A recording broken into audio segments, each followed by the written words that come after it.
October 24th, 1909. Rosa came to fetch Louisa today, so Louisa couldn't help at home. See, Katina isn't any better. I can tell Rosa is worried about her mother because she only gave Teresa a small smile when she came in.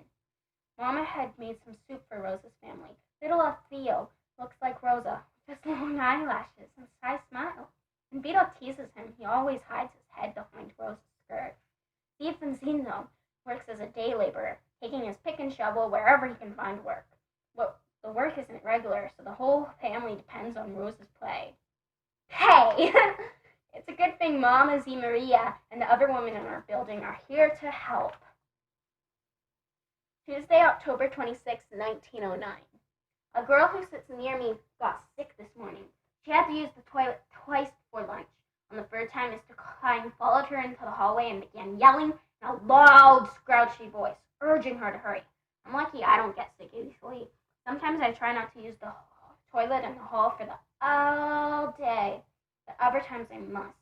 I worked until nearly 8 tonight. The order was late, and Mr. Klein pushed us hard to finish. By the end of the day, I was so tired I could hardly see. But Sarah didn't seem tired. Instead, she was angry. As we spilled onto the sidewalk from the factory, Sarah put her hand on my shoulder. She leaned forward and looked right into my face with flashing eyes. Angela, I know you've been to school, so I know you can read English. I want you to take this. She thrust a newspaper into my hands. In big letters on the first page, it said, "The Call." Sarah whispered low and earnestly, "Read for yourself why we must do something about the way we're treated." I was so surprised I couldn't say a word. At that moment, Louisa grabbed my arm. I tried to push the paper back at Sarah, but she was already rushing away. I stuffed the newspaper into my pocket and said nothing to Louisa and Rosa about it on the way home. I ate some macaroni and helped Teresa, Alfio, and Pedro with their homework. But when my chores were done, I took the newspaper into the toilet with me and read some of it.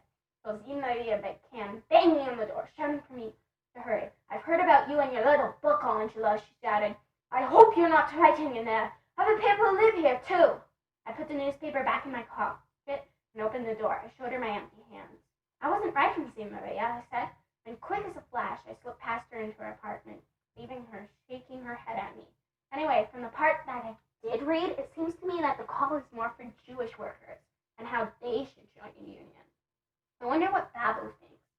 Sometimes when we think so, and Babu are sitting and drinking coffee in our kitchen, I've heard them speak of Fasci de Lavorato, workers' unions, that are still active in Siliki. I wonder if Babu was ever involved in one back home. And what about Audencio? What was his friend? When Teresa and I saw him in the bar for a shot, Babu and several other grown men were paying close attention.